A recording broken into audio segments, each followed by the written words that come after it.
This one makes me nervous. Me talking to women about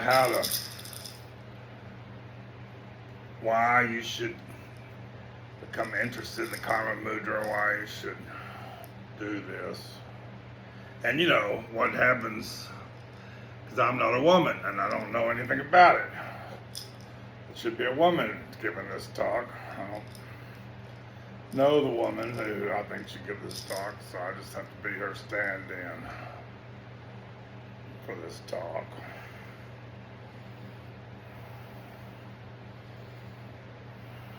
A woman should be teaching this, because one thing, a woman would know 10 times as much who'd had a little experience at it, and another thing, women might listen to her and not attack her like the Me Too people will attack me on this, or would want to if they knew better or whatever. And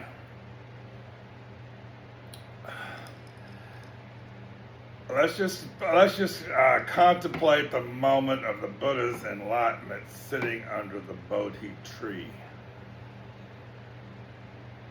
Or maybe it was more than a moment. I think it was like a whole night, went on all night long.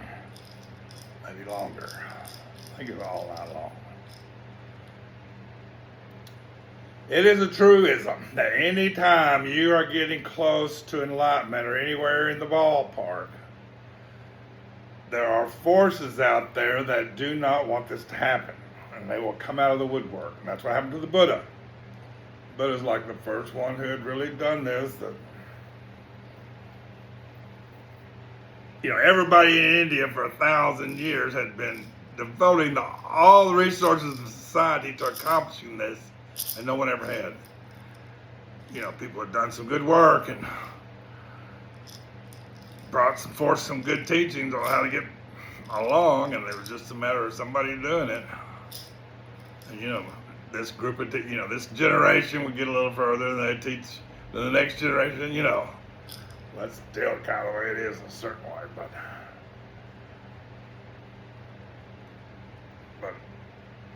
there are forces against this. It's astounding. It's astounding the forces that will come against you.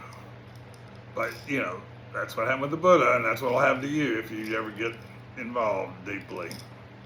Or even at your level you're on now. There are forces that don't want this and will act against you.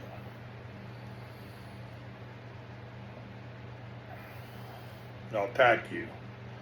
In the strong fit populous thing with Jesus, same thing. He's in the desert. Same. It's not a new story, it's been told many times in many different traditions. It's a very powerful teaching, but man, are the forces against it indomitable. There's people saying I shouldn't be talking about this. That in Tibetan Buddhism, they don't talk about this. Well, they do try to talk about it. They chop off some heads, man. I mean, there's a patriarchy out there that doesn't want. There was a guy named Gedon Chogyal that lived in Tibet, and he was a time of great change, like when the communists were, and he was a very pivotal figure. He was like the Leonardo da Vinci of Tibet. I mean,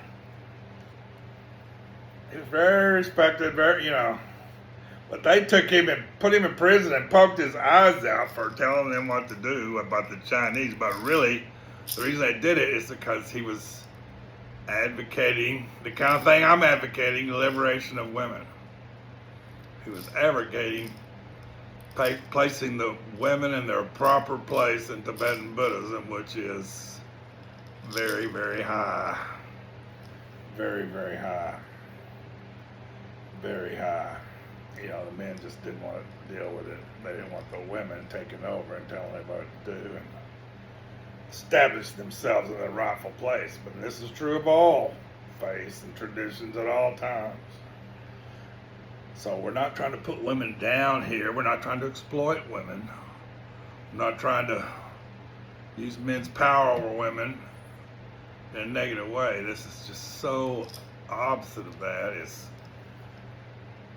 But there's a lot of forces going to be against it. Anybody talking about it, they throw them in jail usually. Attack them with Me Too. That's been a popular little.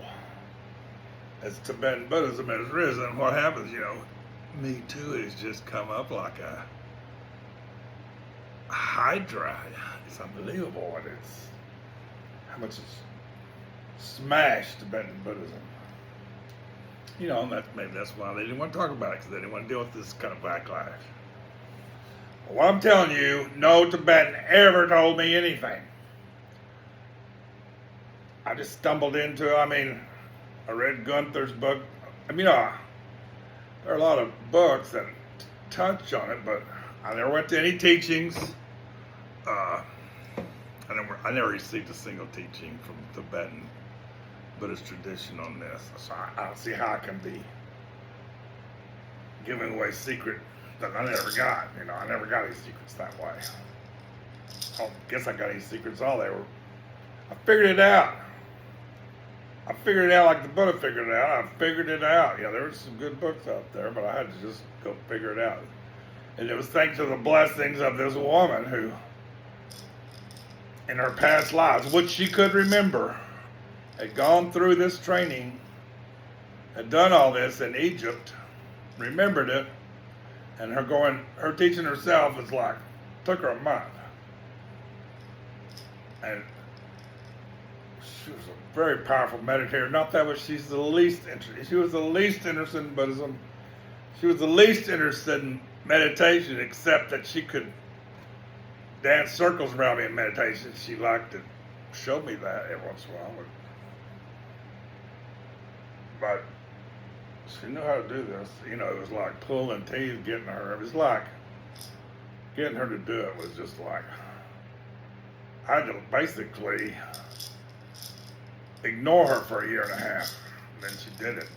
Read the book, did the exercises. And it was like, whoa.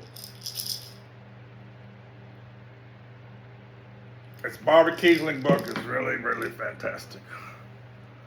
She's not a Buddhist or anything. She started out as a sex worker, and then she got a degree in the subject, and now she's like the genius of geniuses. I'm sure this is taught somewhere. I don't know. I never heard it taught. There's this. Basically, her message is: women, take charge of your own sexuality. Women, according to the teachings I've gleaned and pulled together, a lot of what the teachings on sexuality say is women, to be happy, to be at their best, need X number of orgasms a week, 1 or 2 or 3 or 4 or 5, whatever. Of course, this kind of turns that up on its head. We're talking about 4 at one session, so. Anyway. So a woman needs to be in charge of that. It's very important. If a woman's dependent on a man and he doesn't know what to do, and what a mess. It leads to this power dynamic should be like the woman is so in charge. It's not even funny. It's not even a joke. Woman is just in charge in this area. She knows what she's doing at all. She can have her choice of men. She can have no men. She's completely in charge. She can have 1 man, or she can have 8 men, or she can do what she wants. She knows what she's doing. But it's very important. If you don't want men to oppress you, girls, you need to take charge of your own sexuality. It's very critical for you, for your happiness, for your health, for your well-being, for your dynamics with men, women dynamics, for your confidence. For women, when you're around women, just to have that confidence, and help other people, help other women. Y'all women are in this together. You need to help each other. Men, our job is to help you, really.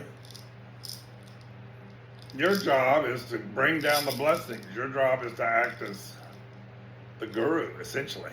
You're the Dakini in person and the guru in person.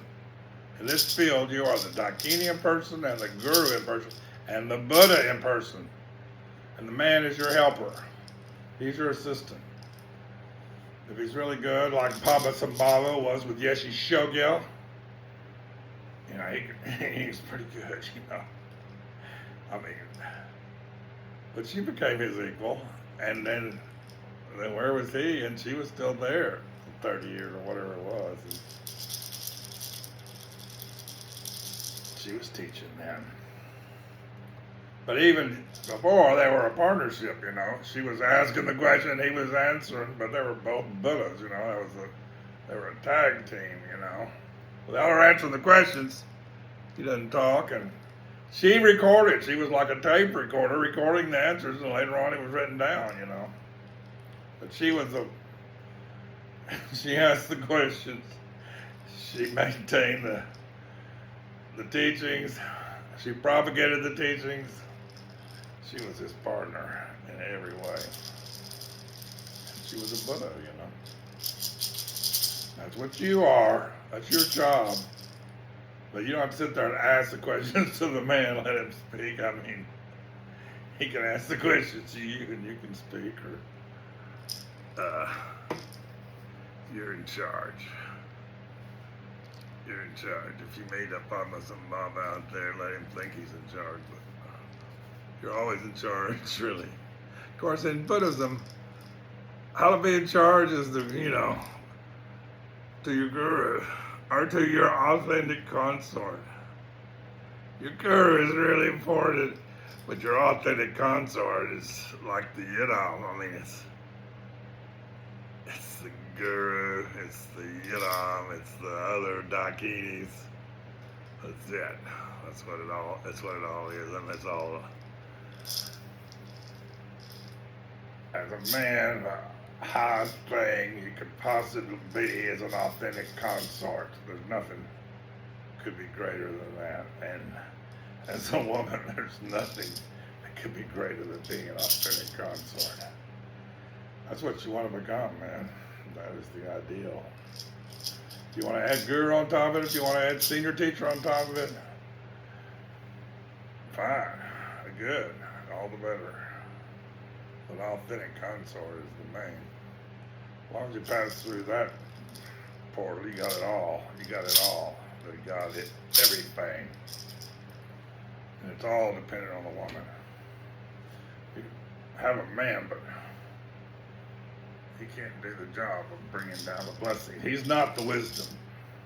The man is a skillful means, there to awaken the wisdom, to stimulate the wisdom being born. So you're the point of the whole thing. The man is to help you stimulate the wisdom, bring down the blessings. The couple, for a 24-hour period, they know what bliss and emptiness is. They don't have to ask any questions. What is bliss and emptiness? The Buddha would say, get your consort and you'll figure it out, if you're diligent. Otherwise, no one can. It's an experience yet. That's the only way to get that experience. Without Karmamudra, there's no Mahamudra. Without Karmamudra, there's no Mahamudra. Without Karmamudra, there's no Mahamudra. This is a critical step. I mean, every step's important. Without that step, you don't get to the next step. But when you get to that step, that's the next step. And the next step is Mahamudra. And there's no getting around it, I don't think. Maybe if you're a monk, your Dakini could be visualized for you, and she could maybe do it for you, But more fun to just get the real thing. Get a real girl. Get a real guy that knows something, or you can teach them something. You can teach men. Men are teachable. They know, somewhere they know they got to get some skillful means to be worth anything to anybody. That's what they're trying to do. have to get wisdom for themselves. They got to get this stuff on me. You can get some wisdom for yourself, but you can't do what that girl's doing, and you can't. The guru can do it, but you go get the girl first. Do it about 1,000 or 20,000 times, then go to the guru and say, "I think I'm ready." You're more than ready, boy. You're cooked. You're cooked. Come on in. That's what you want to do. So, read this book. What she's talking about, usually for women, it's hard for them to orgasm. It's hard to talk them into orgasming twice. I talked them into orgasming 4 times. It's usually kind of a job, but you can just work into it. Read the books and read my stuff. And it might sound like, holy hell, torture. Now, it's not impossible. Fairy tale, the guy's a liar. Pants on fire. I ain't a liar. My pants are not on fire. And I would want to do this every day with my authentic consort. Even this girl didn't care anything about Buddhism. She emptiness. She wanted none of part of it. She had to leave, because there was too much dripping around. Got too close. She couldn't handle it. She just didn't want it. She wanted to work at her job and prove she's the best salesman in America in her field at her job. And she found the people that valued her and recognized her as such a $2 billion company. And that's what she wanted, and she got it. And she wanted to put her family first, She didn't care about really her relationships. When we got together, all she wanted was me to fall in love with her, but later on, she didn't care about that. She just cared about her job and put her family first. She'd done the spiritual thing so many times. She'd just I've done that. I'm going to do something else this time. It's fine. I was very lucky to have. So we were together 20 years, but maybe the last 3 or 4 did we figure something out like this that really was cooking. And maybe by the end, it was like other couples, our sex was perfunctory in a way. But we still gazed.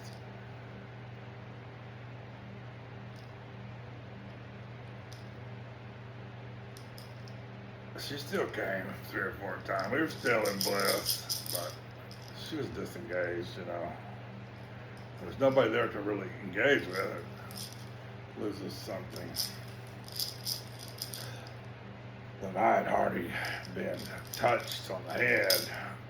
And it says in the teachings somewhere, you become devoted to this pleasure. It's not because you're a sex addict. It's because you see the truth of it. You see the wisdom in it. You see that it's the fastest way to get to these places that you can't really get there otherwise. Gazing is critical. You can do a lot of gazing there. Go on dark retreat or just gaze your brains out in nature or whatever with your partner or whatever. Gazing is unbelievable. It's got some side effects, which is the reason better get you a guru, probably. You're going to want a guru. Whether or not he's probably going to tell you not to gaze yet. Later on, he'll put you in a dark retreat. That is gazing. That's all gazing. That's all gazing 100% of the time. Vipassana is all gazing 100% of the time. Vipassana is gazing. And getting anywhere in the Karmamudra is gazing with your partner. That's it.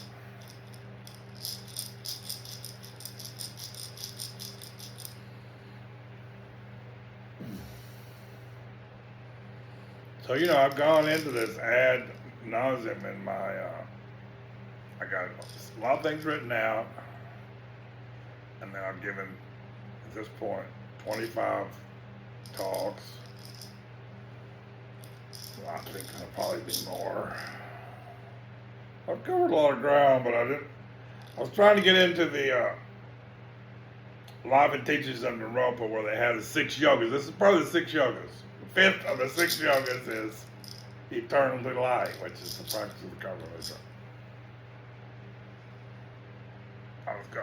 He's got some good commentaries. I don't understand a word of it, honestly, but I'm studying it and maybe talking a little bit.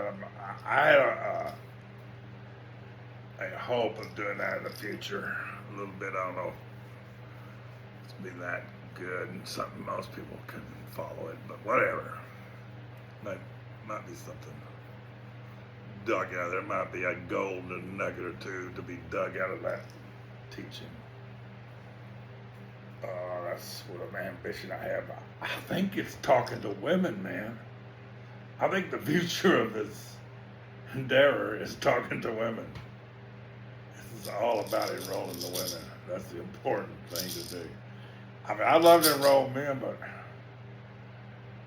they're slow, man. Men are slow. Women are quick. Women are fast. Women puts their mind to this in about 3 days. They are an enlightened dakini. I'm telling you.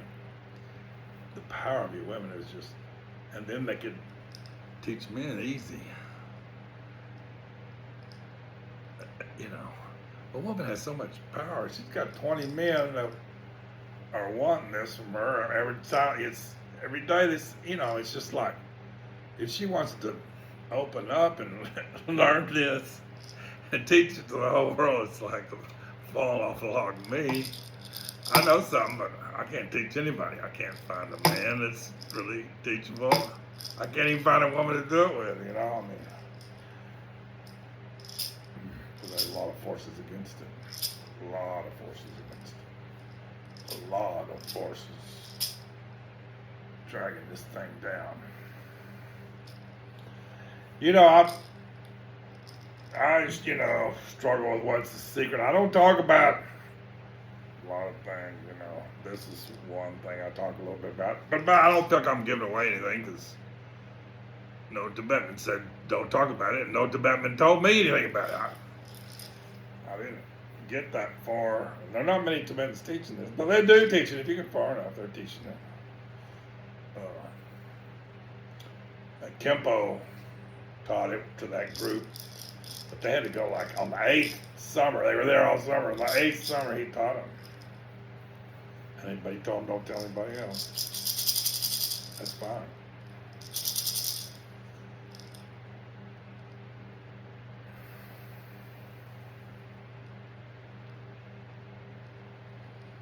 So I don't know, the one I did for men just before this, which I'm calling number 31. I kind of forgot why I was numbering. It should have been 25. It's 31 or 32. Whatever, it's 31. I think it's 32.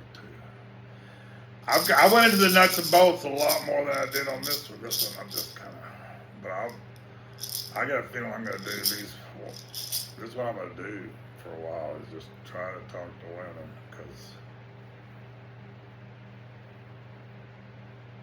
because you can beat me up. I'm fearless, you know. I put myself out there at this point, you know. I expect to get slaughtered, you know. I expect to get pounded. But I just feel like it's important to me. I realize how important these are, you know, and people should know about this. Mainly because why have stupid sex all your life if you're a practitioner? Just because, I mean, if you're on retreat, you know, in 3 years you're going to get these teachings, or fine, do it that way. But if you're just looking at 30 years of stupid sex, when you could be getting enlightened and you could become a Buddha next week, at most 3 weeks for you girls. If you have a man handy who can know something, it's unbelievable. It's unbelievable. And there's no other way. There's no other way. There's not another way. You can't go around this. Can't be going around. Can't get to Mahamudra without going through Karmamudra. I'm sorry. or if it's inconvenient for you girls have to calm your brains out, but I promise you it's going to be the most fun thing you ever did. And you're going to like fooling around with men and being the boss. Trust me on this point. And if the men can't deal with it, out the door, there's easily a new one. There's 20 men lined up every day.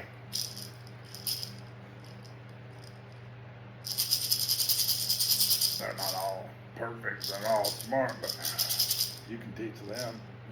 They can get smart. They can see what's. If I just get smart, look what can happen. You know. It's fun. It's fun. Most fun I ever had. Most fun I ever. And it's all about getting it light and fast or whatever. Fast, slow, don't matter, man. It's just.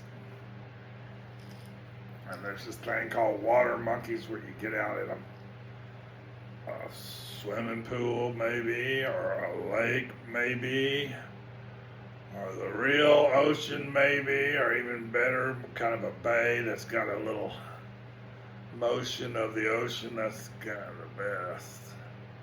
It's not coitus, it's not penetration, but it's contact, and it's gazing, and it's dancing, and it's like the bikinis are in nature, and it's just, yeah. And then it's kind of a pretty good precursor to making love. You don't really want to make love out of water. It's just like, but you can do a lot. You can get it kind of pumped up and get a certain tone, a certain energy, a certain magnetism going, and then go back to your bungalow and continue the session. You know, like ask Sting and his wife Trudy if you start talking about this, if there's not some blowback, man. They start talking about this. They start talking about making love for 14 hours and the shit they got from everybody, all their friends, made fun of them mercilessly, and all the public, and they had to stop. They said, we don't talk about that anymore.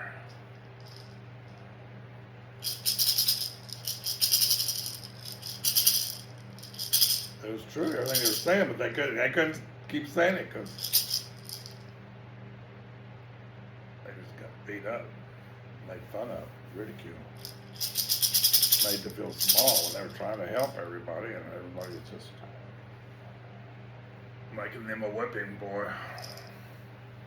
But that's just kind of the way it is, you know. The Christians, but not just the Christians, the Hindus, you know, they had the Vajrayanas, you know, and the regular Hindus, and they're at loggerheads over this. They ain't never going to come to an agreement. The Gelugpas are like the Hinayanas when it comes to this, and the Nyingmas, the Kagyus are all on board with this. It's more, you know, you can find it a little more in the Nyingma tradition than the Kagyu tradition, but this is how it is. You get a teacher that knows this stuff and what it'll do and what it does, and he gets a little group of his students, and they go to feast. And they have the exact same number of boys, the exact same number of girls, and they go to feast. And then during feast, they begin to practice the Karmamudra together, and they all get enlightened on the spot. One session. And then they do it a month later. Again. They bring in a couple of newbies. And there's just teachers that are known for that, and there's teachers that don't do that. And you know, it's just, this whole thing, you know, ordinarily, it just depends on your teacher, but in America, nobody can do this the way they want because they get slaughtered.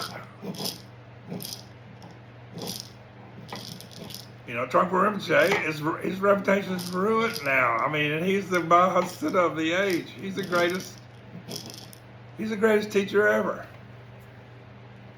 But he was honest about this shit, and he knew what was going to happen.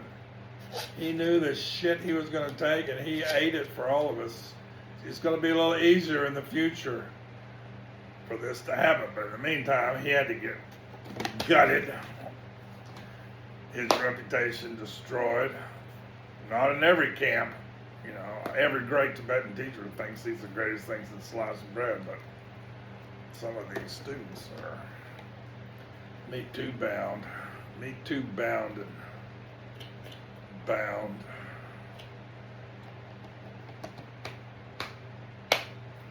You know, it's hurt Tibetan Buddhism. It's hurt Vajrayana really bad. Really bad. We had some beautiful, beautiful sanghas. Beautiful sanghas that are all destroyed, you know. At least in Shambhala. Where's the beautiful sangha now? They have knives out for each other. It's just the most ugly, brutal thing imaginable. But the first 200 years in America is going to be rough. We didn't quite appreciate that while Trump Rinpoche was alive, but we appreciate it now. But the first 200 years in America is going to be difficult because the students aren't ready. Honestly, this is the brutal truth. The students are such egotists and have so many problems. It's just going to be ugly within the Sangha for the first couple hundred years, and then things are going to, we're going to begin to understand, we're going to mature and understand what Sangha really is and what the teacher really is, and whether it's a no sex or a sex more wide, doesn't really matter much. I don't know. Who knows? Who cares? But for 200 years, we're going to have stupid sex, get nothing from it. I don't think that's a great choice. You can make that choice if you want. I think it's a mistake. I think if you're going to have sex, you should learn something. And it's going to be so beneficial. And if you stay stupid, men and women are going to hate each other. It's just going to be awful, awful, awful. When we could be having such a good time and advancing everything, helping everybody.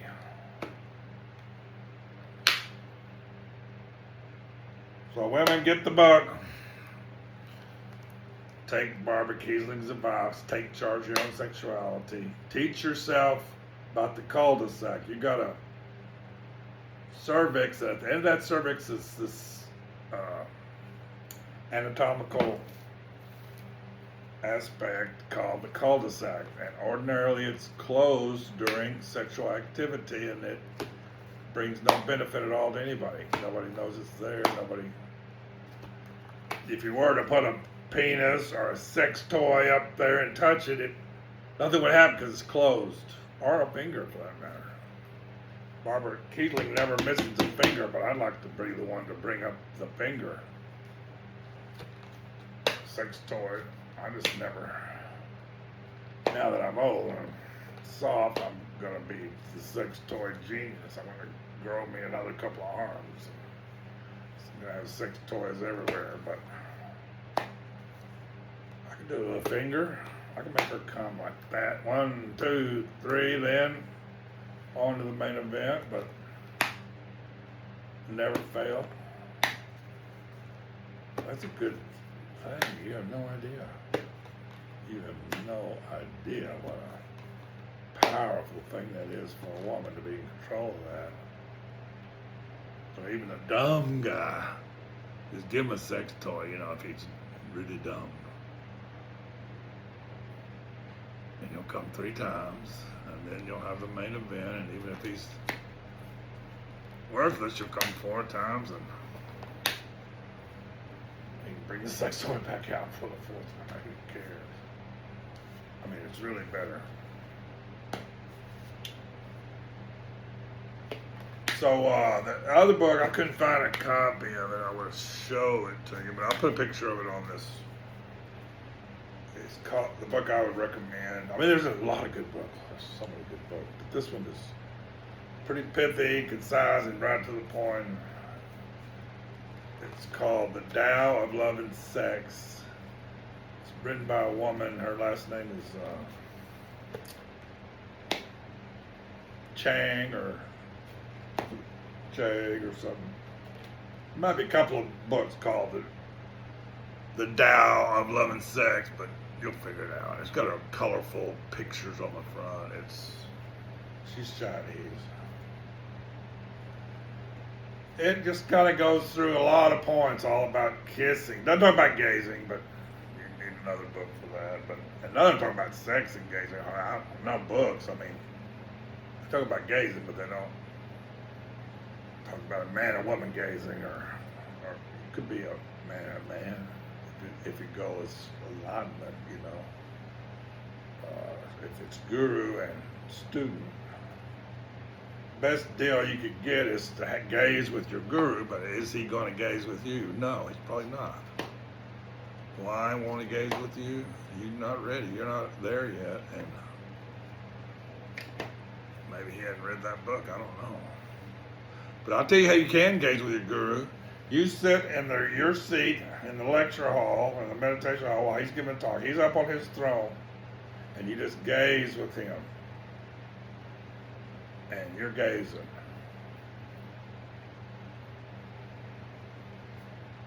When I'm giving a talk, usually I'm like, I find people to gaze with, not for long, maybe. Trump Rinpoche used to gaze at my ex-wife, who later became his wife, so to speak, secret wife. I'd go to a talk. I was very brand new in Boulder. I had these talks at this junior high basketball tournament. There were like 250 people in there, twice a week. We'd go in there and we'd start, and Trump Rinpoche would be gazing at my wife for the whole talk.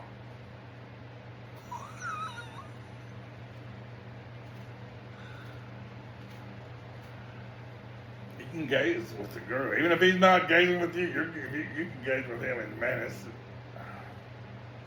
as good as it gets, as far as I'm concerned. That's as good as it gets, gazing with a guru, except gazing with your authentic consort, maybe. Different experience, but it's very potent. And that's the way a lot of enlightenment happens, is sort of gazing. They say it's getting slapped with something. Yeah, well, you gazed. They didn't talk about the 2 hours of gazing you did before you got the slap. Gazing is big, but gazing with the guru is big. Gazing with your consort is so big. So big. I can't explain all the things about gazing in this talk, but I got about 14 other talks where I go into it deeply. Maybe you should check those out. In the next talk, y'all girls, we'll talk more about gazing. I can't go on forever. I forgot to look at the time even. So in the Tao of Love and Sex, she talks about kissing. Huge. Gazing's number one. In terms of sexual activity, gazing's number one. Gazing is number one. It's most important. Kissing's number two. Next come the breasts. Maybe they're not number three. Maybe they're number four. But you go to them first. And then your genital contact is number four. It may be more important than breasts. I won't dispute that. It's going to happen after the breast, but it may be more important than the breast. But it's not more important than gazing. Impossible. Not even a chance. Not even a one chance in a million is it more important than the gazing. Not even one chance in a million. And I don't think it's a chance in 200 that it's more important than the kissing. The kissing is extremely important. Unbelievably important. You don't really know what kissing is. I'll talk about it in my other book. I'll talk about it later. I don't want to go into it right now. And then 1,000 loving thrusts. 1,000 loving thrusts. Let me repeat that, and you can contemplate it for a moment. 1,000 loving thrusts. And that, I don't know, I wish I had the book I'd read. I wish I'd got the paper, I'd read it to you. I'll read it to you in the next video. It's like, be like a brave warrior riding into the ocean. Or be like a swallow dipping into its nest. Or be like a great stone just sinking into the ocean. These are different kind of thrusts you can practice. You know, the main idea is alternate shallow and deep. Shallow is very healing for the man. The man goes too deep, he loses it quickly. He gets too excited. Women are different than men. Women are not easily aroused, not easily satisfied. Men, on the other hand, are easily aroused, easily satisfied. And the job in this Karmamudra, your job, girls, is to become more like the man. What does that mean? Easy for you to come, easily satisfied, easily. Look at that girl. Instead of being like, can never come, in 2 weeks you can never get her to come. She comes and she doesn't quit, and she doesn't think there's any problem, that there's a little. He goes in waves. You come the first time. The man, this is a man where the man comes in. This is all his job. His job, get her to up peak. Then she comes. 2 things are involved in this. The woman's going to come down some, but she can't come down too far. Do not let her go down too far.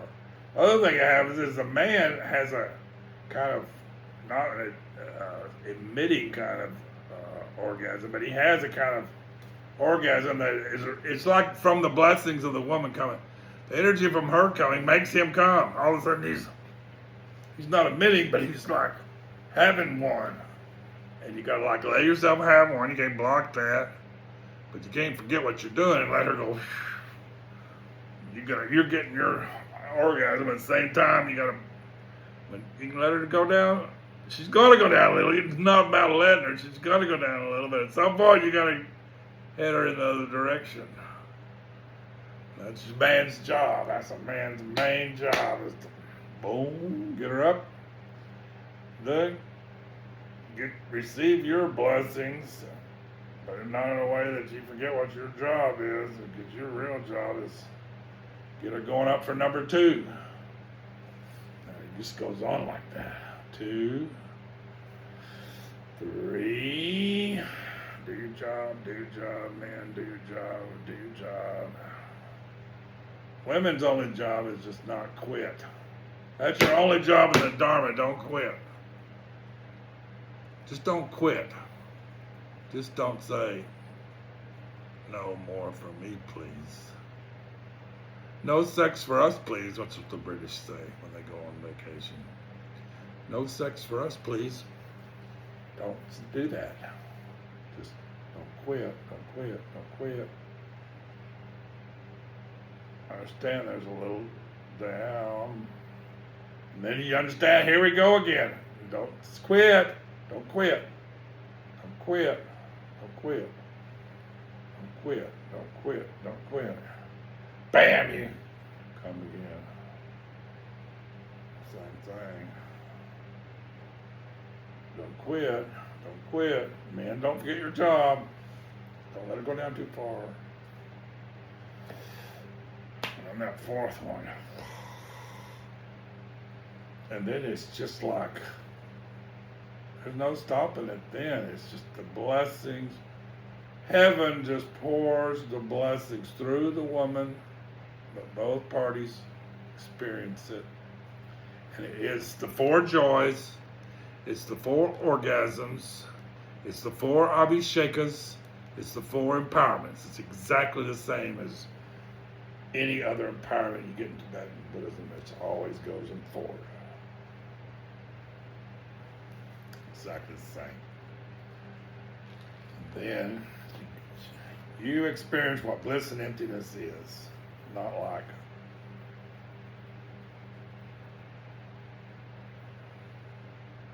And you just know there's a knowing quality here, which is wisdom itself.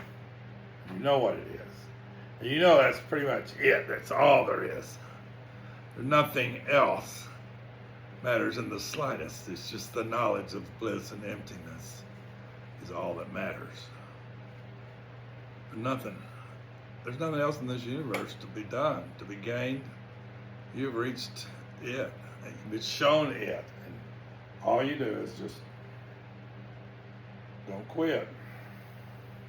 That's all you have to do. Don't quit. And you go through some things. You go through some things.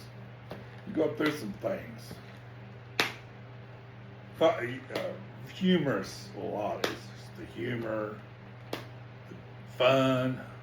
You just learn to become such a playful, fun guy and girl. It's just a riot of joy and happiness and lovingness and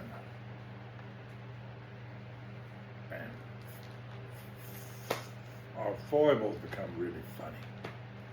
The little ways of pointing out our like, for instance, there's something I have to talk about. There's something, I don't know what it's called. I don't know. I've never heard of it. I didn't learn about it from a Tibetan text. I'm not ashamed to be talking about it. I don't know where the hell this came from, but it's there. It's very important. If you're on this kind of a journey at regular intervals, and you never know when or what or how or why, both of you are just driving along in the fucking car and one of you gets nauseous. And when one of you gets nauseous, you know that this thing is coming. I call it going through the rabbit hole, as in Alice in Wonderland. You're about to take a journey through the rabbit hole. And you cannot, what was always so funny with Beth and I was, Beth wanted no part of this shit. She didn't want, she was going along with everything else. This one, she really wanted no part of. Well, nobody really wants, exactly. I mean, me, I was like, I wasn't gonna fight it, fuck, I wasn't gonna fight it. But whatever plans you had, if you planned to go to a dinner party, it's not on. I mean, you and this lady are going on a journey together down this rabbit hole, and it is going to be like wild.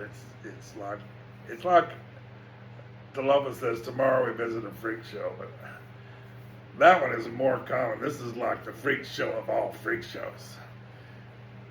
If you get into the Karmamudra, it's a freak show every day. It's like this. It's kind of like that. But this one is different, man. This is the Dharmapalas take you by the scruff of your collar, and they just take you there. It's not like, okay, I'll go. Okay, today we go to a freak show. There it is. I recognize it. It's just kind of normal stuff in a certain way, but this one is different, man. This is just like, you don't go through a rabbit hole every day, trust me on this, but when you do, what was funny was, occasionally she would get the nausea first, but usually me get the nausea first. And I would think it was hilarious because I knew damn good and well Betty was going to get mad. When I told her, Betty, I feel nauseous, she's going to start pissing and moaning and being pissed off at me. And that was the funniest thing imaginable to me. And to her. After she'd start getting mad, then it would be really funny to her too. Especially if I was laughing at it. But it's funny to both of us. I mean, any resistance you have is just like a fucking joke. You got no choice. You got no say so. You can get pissed off all you want. It ain't doing you any good, You saying I don't want to do this is the funniest damn thing anybody ever said in the universe. I'm not doing that. And this was the most hilarious thing you can imagine anybody ever said. I'm not doing that. You done did it, buddy. You done created the whole thing. You are in it. You're not getting out of it no way. But you're in it together. It's like so bonding. You just trust that person. And you need that person. You need them. You can't be separate from them. They can't leave. That's the other thing. They can't leave. You wouldn't let them leave. There's no way they can leave because you got to go together through this thing. You need each other, and it's very bonding. It's a very good experience for the couple. They become as one. They become even more so than the Abhishekars, the 4 Abhishekars, and the experience of you're in bliss and emptiness for 24 hours after them Abhishekars, and you're in heaven. You know what heaven is. You know what Dzogchen is for 24 hours. You know, whether you rest your mind in a perfect way or not, the smart one would rest his mind in a perfect way and let it move in the perfect way. That's the secret to Dzogchen, Resting your mind, in an unmoving state is the guts of Dzogchen, but the real test is how you handle thoughts at that point, or any point. The special way of handling thoughts, or a special way of handling thoughts. It's just a technique.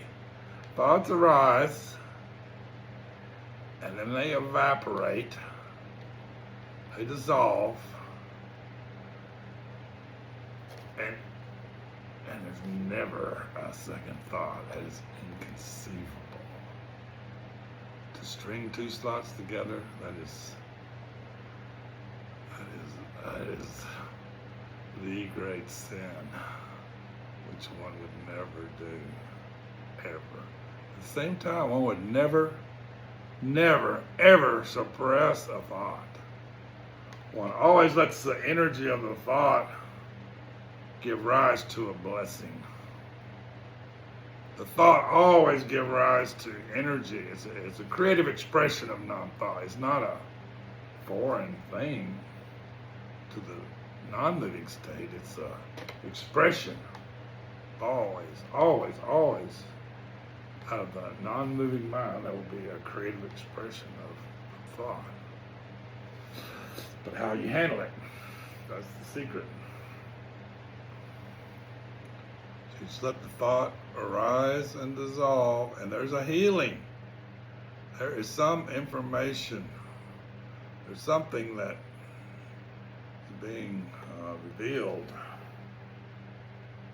Some energy, and the way it's released is the healing, and it's healed forever. Or it's a creative expression that you're gonna go, not like you're making big plans or anything, but it's just something you're gonna have some creative expression with that. It's always something like that. A thought is always something like that. It's just the way you don't chase after it. Let it release by itself. You didn't do anything to release it. It's just a natural thing.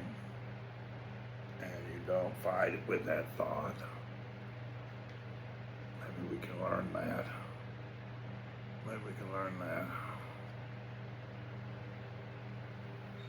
And you don't cling to non-thought. You don't cling to nothing. You don't cling to bliss, even though bliss is pretty cool. The point is not to be in bliss. The point is to know what the tone is.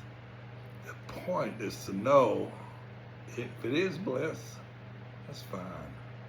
If it is non-aggression, that's fine. If it's not aggression, it will be bliss. If there's a teensy bit of aggression, it will be something else. A little aggression, which kills the bliss. That's more like conflict. It's more like dualism, duality. That's a fight somebody got into. There's two sides. So that's a different tone. That's a tone of aggression, a little aggression in the tone. You're fucking fighting with your world, and there's some aggression there. So the point is not to chase bliss. The point is, what is the tone? How much aggression is going on? And if you just know, oh yeah, there's some aggression, it's possible then, just like same technique we're talking about, you are attentive to the tone, and there's some aggression, and just putting bare attention has a tendency to, or whatever you can do, you can do the practice of compassion, it'd be kind of the one way, but really the main way, you want to practice compassion 24/7. You do not want to do anything without practicing compassion. You want to make compassion practice totally de rigueur, but you also just want to know the tone, recognize the aggression, defeat the aggression the way we defeat aggression. Recognize the fear coming toward us, recognize the aggression rising, this fighting rising, and just, that's a healing right there. That's a fearlessness development, which is not a thing, which is just like magic. It's nobody's created that. It's just, it's a knowing. It's a knowing. It's a knowing. It's a knowing. It's a knowing. It's just a knowing. Maybe it's an act of compassion for somebody, or something, for us and our aggression that needs to be touched up in a way, but not like we're trying to, find the bliss, or it's knowing the tone has a lot to do with emptiness, and it's not about chasing bliss. It's about knowing emptiness, though. It's really about knowing emptiness. The best way is to find it in your dreams. The best way, quickest way, the fast way, before the Mahamudra and the 6 Naropas, there's the dream. And what you do is, here's what Milarepa says, you might get a message in your dream, if it's kind of close to when you wake up. Earlier in the night, everything's confused, just like your daily things are confused. But, if it's not long before you wake up, then it might be a message, it might be meaningful. But, what's really important, what the dreaming business is all about, and, it's nice to get a message, and help you, It's nice to get a message in a bottle. There's nothing wrong with that. But if you're looking around chasing messages in bottles, you're missing the point. The point is to wake up in the dream, recognize the emptiness, recognize the tone. The tone of the dream is much closer to the real tone. That's the real tone. That's where the emptiness is. That's where the emptiness lives. It's in the tone of the dream. So you just tune in to the tone. Just know the tone. Just know the tone in the dream. Just like in daily life. Just know the tone. It's not a dream. It seems too real. It's not. But the dream, it's got the emptiness. It's got the tone. You just tune into the tone. That's what you need to do in your dream. Just tune into the tone. See what the tone is. If there's some aggression there, you can let it go. Just what we're talking about. But really, you just know the tone. You're not chasing bliss. You're not starting a new fight with the wrong tone, or with the aggression that's there, you just acknowledge the aggression. Could be healing, could be magic. Usually you're fucking got an agenda and you block the healing, block the magic, but that's okay. Just know the tone. And just think, oh wow, this is the emptiness. And what I want to do is know this emptiness. And then when I wake up, I want to say, the real tone is the way it was in the dream. That's the real tone. And bring the emptiness from the dream state into the waking state. It's very powerful. That's where you can really deepen your understanding of emptiness, and as well as, all these other ways, gazing and Karmamudra and meditation and everything else. But just know the tone. Waking and sleeping, know the tone. You don't really have to manipulate it. If you know it, emptiness and bliss could just be the way things want to go. You don't have to. If you just know the aggression and you let go of the aggression. As Shambhala warriors, we're just conquering aggression. That's all we're doing. And we know the tone, and we know the aggression. We know what little aggression is happening, We just always are looking for that. That's it. We let go of that, and then it's bliss and emptiness, baby. Not that we're chasing nothing, no bliss. Maybe somebody's chasing emptiness, but that's a fault, probably. That is a fault, probably, but I think if you chase a little emptiness, you're okay. As long as it's just like knowing the tone of the emptiness. As long as you just say, I'm committed to knowing the tone. And the secret hint is, it's emptiness, if you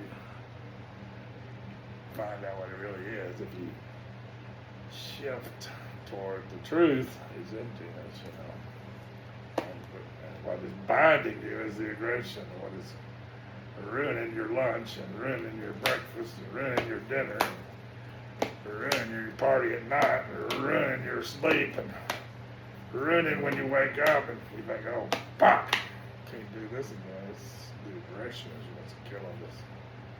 What's killing the fun deal.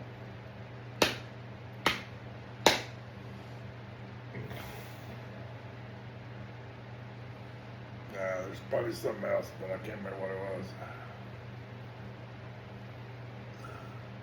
Well, I'm going to do it. I don't know. I'm just going to keep doing this. This is what I want to do in my life. Talk to you girls and roll you